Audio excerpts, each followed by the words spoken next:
Olá a todos, eu vou conversar com a Luciana Mussa e hoje o nosso esclarecimento é sobre o tratamento do autista e a cobertura pelo plano de saúde.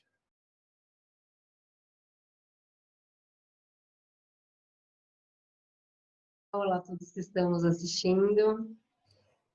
A Luciana é advogada e é parceira aqui do nosso escritório e ela desenvolve um trabalho importantíssimo na defesa dos direitos do portador do TEA. Além do diagnóstico ser, às vezes, um diagnóstico demorado, tem a questão também de que a intervenção da equipe multidisciplinar para tratamento do TEA, ela é melhor e mais eficiente quanto mais rápido ela for iniciada. Então agora eu vou pedir para a Luciana explicar para a gente quais são as principais dificuldades enfrentadas aí pelas famílias. Tá. Então, na realidade, eu acho que a maior dificuldade que que as famílias enfrentam atualmente é a desinformação. É um tratamento complexo, é um tratamento, na realidade, que ele pode ser identificado desde muito cedo. Então, a gente percebe, as famílias percebem que é uma criança, por exemplo, que está tendo um pouquinho de dificuldade para falar, leva para um especialista e ela não está preparada para receber uma suspeita a respeito do TEA. Ela não cogita o autismo, né? Por quê? Porque o autismo não tem cura, porque o autismo, na realidade, ele ele é bem, é um tratamento intenso para as famílias, né? Porque a intervenção precoce e multidisciplinar, ela deve ser feita com uma carga horária importante, que acaba mudando a estrutura e da rotina familiar. Então, ela não está, no primeiro momento, esperando esse diagnóstico. Então, ela passa pela parte da negação, enfim, e aí ela começa a perceber, se deparar com a importância de um acompanhamento multidisciplinar, mesmo que esse diagnóstico não esteja confirmado, né? E por quê? Isso tem uma questão neural envolvida, eu não sou neurologista aqui para falar, mas na realidade se defende que a intervenção precoce é a melhor forma de intervenção, porque ela acontece em um momento que tem uma neuroplasticidade cerebral maior. Então, a criança, quanto menor for e maior for submetida a esses estímulos, maior vai ficar a capacidade dela atender e se desenvolver. E aí, enfim, é uma providência que a família tem que tomar de imediato, que vai impactar no tempo em que aquela família trabalha, quem vai levar para as terapias, mas vai ficar a tarde inteira fazendo terapia.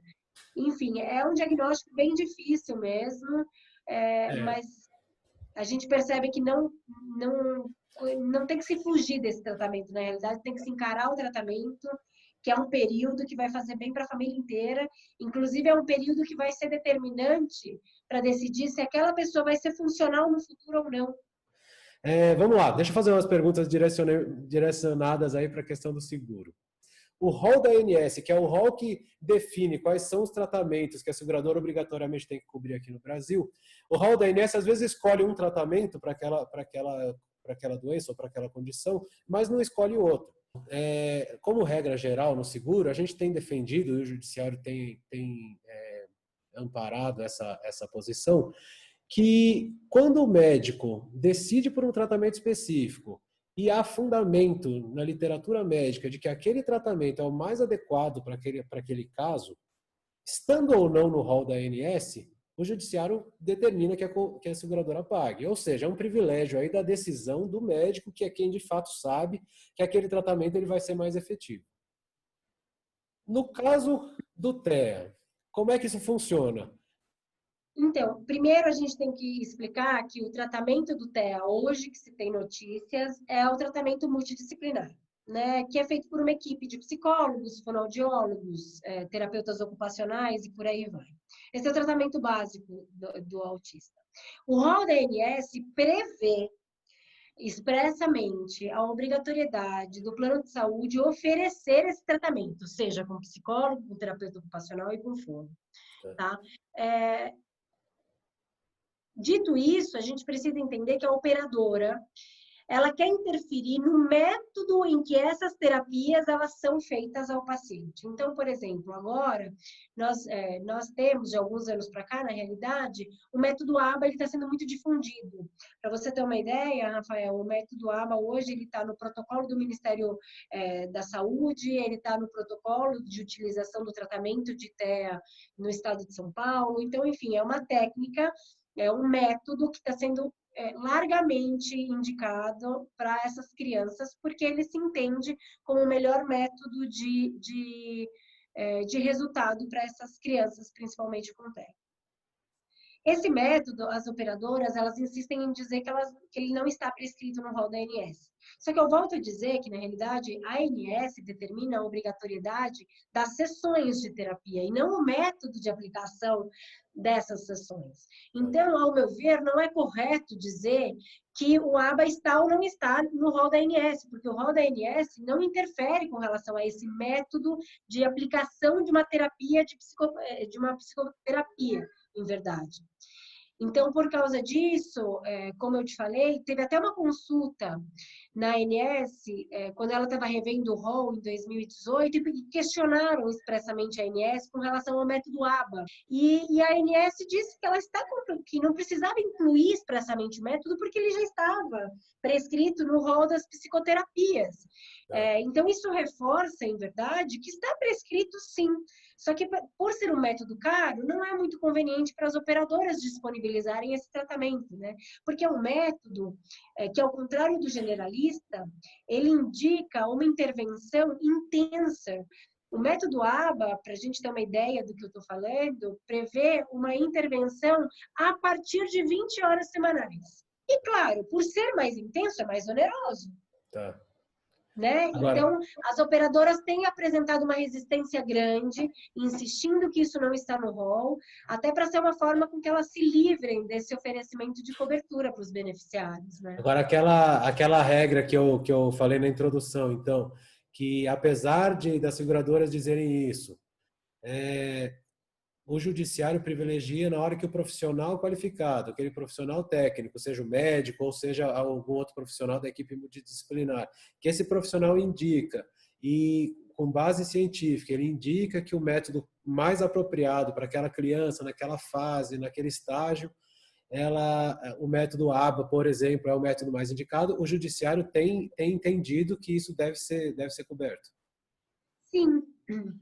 Aqui no Tribunal de Justiça aqui de São Paulo, por exemplo, tem súmula nesse sentido, que é indevida recusa quando tem uma prescrição médica embasada, né? Embasando esse tratamento, que é o que acontece com a ABA. Deixa eu emendar aqui, que eu estava pensando, quando você estava falando do método, que às vezes implica em sessões, uma carga horária grande de sessões, muitas sessões, vários profissionais diferentes aí na equipe multidisciplinar, me lembrou o seguinte, eu já vi muito seguradora fala assim, tá bom, eu cubro psicólogo, mas eu cubro 12 sessões.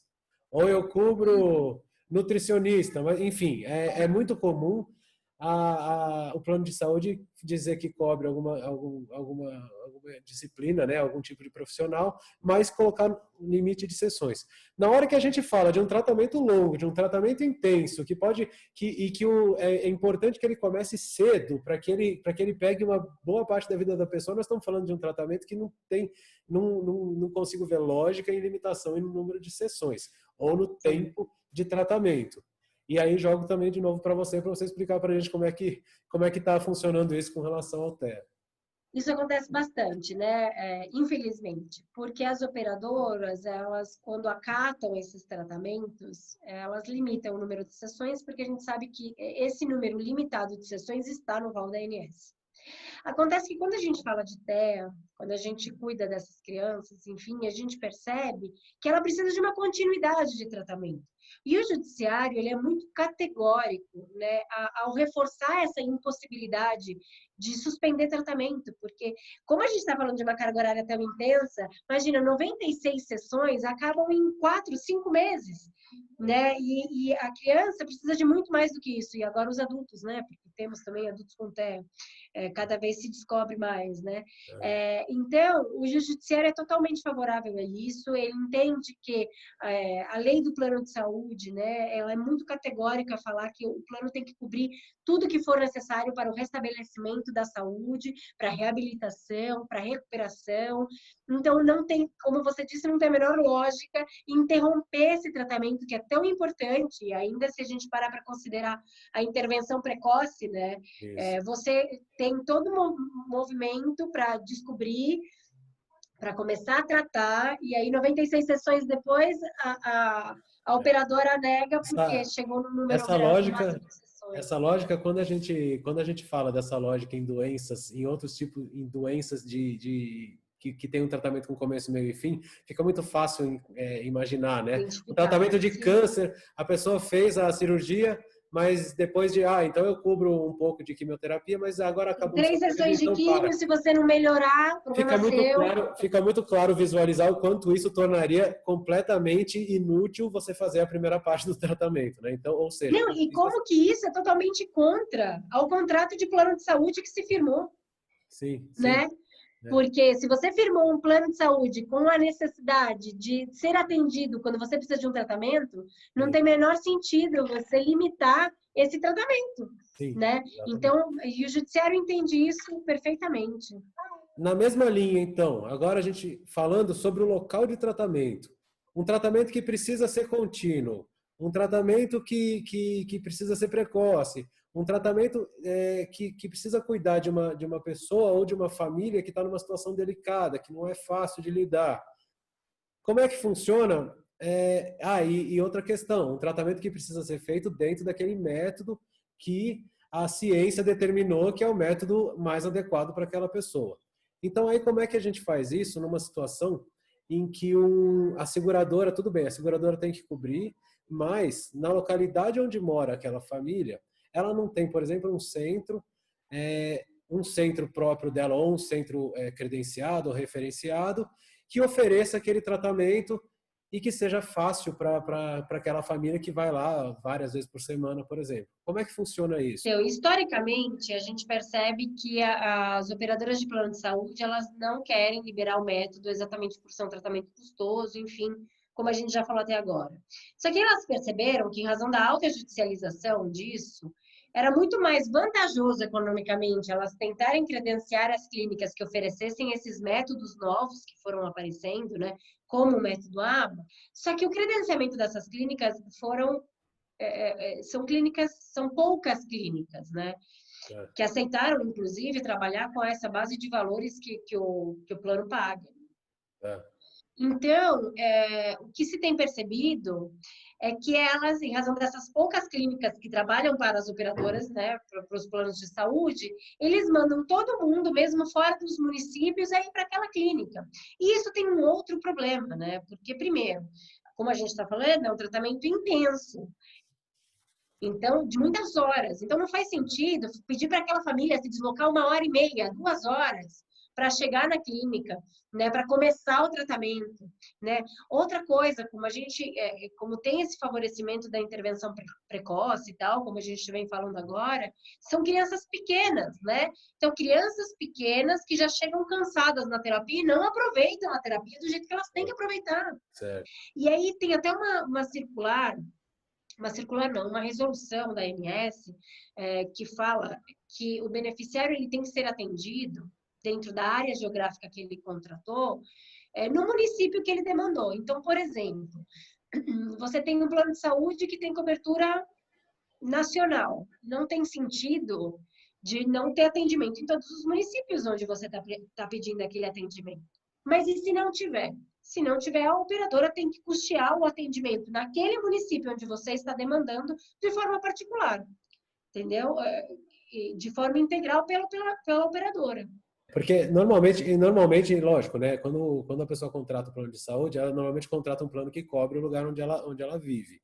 Mas, como é um tratamento específico, deve ser muito comum acontecer de não ter esse tratamento na própria cidade e ter só numa cidade sei lá, a 100 quilômetros de distância, por exemplo. Então, o que você está me dizendo é que, e aí fica muito compreensível quando você imagina uma família que tem que se deslocar muitas vezes por semana, por Sim, exemplo, com uma criança todos os dias. pequena. Não faz sentido nenhum essa família ter que ir em uma cidade a 100 quilômetros de distância ou ter que mudar de casa a família inteira por conta disso.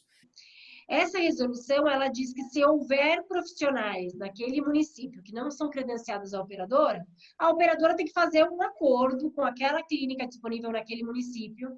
E se não tiver, por exemplo, o método proposto pelo médico no município, a operadora de saúde tem que custear o transporte Tá, da família até o lugar mais próximo onde tá, tem esse atendimento. entendi. Tá. Então, agora vamos tratar do último ponto relacionado à questão da cobertura pelo plano de saúde. Nós sabemos que quando uma família vai contratar um plano de saúde, ela precisa. Tem duas questões importantes aí que tem que ser consideradas. A primeira, existe um preenchimento de uma declaração de saúde que serve para fazer um retrato, naquele momento da contratação, como que está a saúde das pessoas que estão aderindo. E também para a seguradora poder analisar naquele momento se interessa para ela aquela contratação ou não. Nessa ficha, normalmente se pergunta expressamente se a pessoa tem alguma doença pré-existente. Tá? Nós já conversamos, primeiro ponto, nós já conversamos aqui que TEA não é doença. E aí depois você explica como é que se relaciona com essa questão aí. Outra questão é a carência. Para que serve um período de carência numa contratação de plano de saúde? Para evitar que uma pessoa que já está doente, que já começou um tratamento, chegue à conclusão que vai ser mais barato ela contratar o plano de saúde do que pagar aquele tratamento. Então, ela, como solução para uma doença que já existe, ela contrata o plano de saúde para a seguradora passar a pagar. Então, objetivamente, nas relações de seguro em geral, nós sabemos que a seguradora só pode negar um tratamento para uma pessoa que ela venha saber que a pessoa já estava doente. A seguradora só pode negar quando ela consegue demonstrar que a pessoa já sabia que estava doente, já tinha um diagnóstico e escondeu de propósito para que aquela contratação não fosse negada. Agora, a pessoa que já estava doente e declarou que estava doente, a seguradora tem uma opção que chama cobertura parcial temporária, que é uma opção de falar, ó, é o seguinte, eu aceito esse contrato, mas já que você está declarando que tem aqui essa determinada doença, eu não vou oferecer cobertura para as questões relacionadas a essa doença, e aí nós sabemos que o entendimento que é questões complexas, cirurgias complexas, questões onerosas, tá? Eu não vou oferecer tratamento para questões relacionadas a essa doença por um período de 2 anos. E aí, então, contratamos assim, e depois de 2 anos você teria essa cobertura. No TEA, nós estamos falando de uma questão que não é doença, nós estamos falando de uma questão que tem um diagnóstico muitas vezes demorado e que para ter uma caracterização definitiva do TEA, às vezes depende de análise, não de um exame, mas sim de uma análise clínica longa. E estamos falando de uma questão que muitas vezes a criança já nasce com isso ou que a família, muito pequenininho, isso começa a ser discutido. Ou seja, como é que você fala em pré-existência? A seguradora pode negar? Não pode? Agora está com você. Então, vamos lá. Na realidade, eu vou falar mais daquela pessoa que já sabe que tem um diagnóstico quando faz a contratação. Porque se não sabe, me parece muito evidente de que não tem essa necessidade de cumprir uma carência por pré-existência de 24 meses, né, conforme a ANS, porque ela não sabe. Né? Se ela não sabe, ela não tem como declarar o que ela não sabe. Quando ela sabe, é importante a gente falar, como você inclusive já introduziu, o autismo não é uma doença e não é uma lesão pré-existente, é uma deficiência, né? E é assegurado ao deficiente ter a mesma cobertura do plano de saúde do que uma pessoa sem deficiência. Tá? Então, a gente já não pode falar da possibilidade do autista, mesmo sabendo que tem autismo, declarando autismo, de cumprir uma carência de 24 meses por pré-existência. Isso Tá. já não é possível, tá? Só te interrompendo, então existe essa definição em lei de que o autista não pode não ser incluído no plano por causa disso, é isso? Na realidade, tem essa disposição no Estatuto das Pessoas com Deficiência e a Lei do Autismo, que é a lei de 2012, que a gente já falou, garante a equiparação do autista à pessoa com deficiência. Então, por equiparação, não poderia ser utilizado o enquadramento, né, do autista a uma doença pré-existente. Ou seja, Tá? o autista, só para eu tentar entender também e para Claro. as pessoas que estão ouvindo a gente entenderem. O autista, ele vai ser incluído exatamente da mesma forma que qualquer outra pessoa que não tem autismo. Ele vai, se tiver que cumprir carência, ele vai cumprir, mas não porque ele é autista. É isso. Exatamente, é isso mesmo, né? A ANS, ela determina quais são as carências que qualquer pessoa tem que cumprir, não é só o autista, né? Então, a gente tem aí o prazo de 24 horas de urgência e emergência, 30 dias, 180 dias, parece, para consulta, para alguns exames, né? Esse é o período máximo que a ANS entende que a operadora pode ficar sem oferecer essa cobertura ao beneficiário que entra no plano, né? Segue para os autistas, eles incorretamente são enquadrados no prazo de carência máximo, que são de 24 meses, por entender que o autismo é uma doença pré-existente, e não é, como nós discutimos. Então, claro, se ele já sabia, ele vai ter que cumprir carência, como eu, como você, cumpriríamos normalmente, que é o prazo máximo de 180 dias para exames e consultas, enfim. Né? Não pode ser enquadrado como uma pré-existência. Então, na prática... E na prática, mesmo que isso aconteça, porque a gente percebe que nos planos eles mandam declarar e eles já impõem essa cobertura parcial e temporária, como você disse. Só que essa cobertura parcial e temporária, ela só pode ser aplicada por procedimentos que são mais complexos, de área de UTI, exames complexos, de áreas de internação. Quer dizer, o tratamento multidisciplinar, mesmo que o TEA seja enquadrado como uma doença, o tratamento que ele vai fazer jus não pode ter nenhum tipo de restrição. Então, na prática, a seguradora tenta negar a cobertura, dizendo que estaria enquadrado nessa carência de 2 anos, que é a mesma coisa. A carência de 2 anos, quando você fala, é a cobertura parcial temporária, né? As seguradoras, na prática, elas têm tentado negar com esse argumento, mas esse argumento é indevido, então, é isso, né? É superável, né? No judiciário se supera esse argumento. Eu vejo por todas as nossas conversas em relação disso, e todos os casos que a gente tem visto juntos, eu vejo que uma dificuldade muito grande que existe é relacionada à informação. Informação porque é um transtorno que cada vez mais se estuda sobre ele, cada vez mais se conhece sobre ele, mas é relativamente novo isso. Tanto que é comum a gente ler que os casos estão aumentando muito.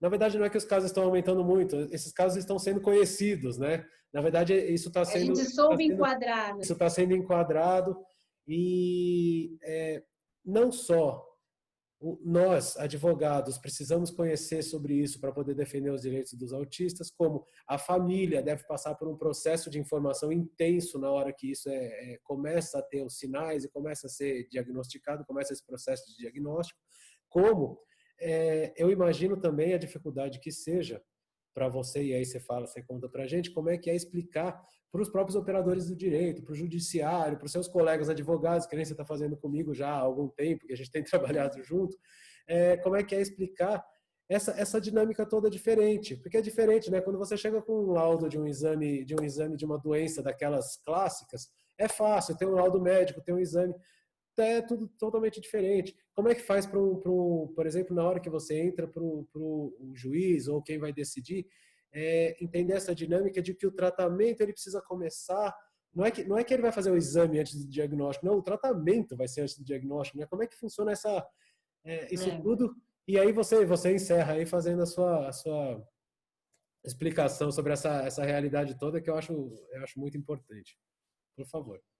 Então, de fato, tem sido um desafio, né? E isso desde que se descobriu o TEA e que começaram a surgir métodos, né, mais efetivos, enfim, por ser uma questão nova, as operadoras elas têm muito interesse de que isso não seja oferecido, né?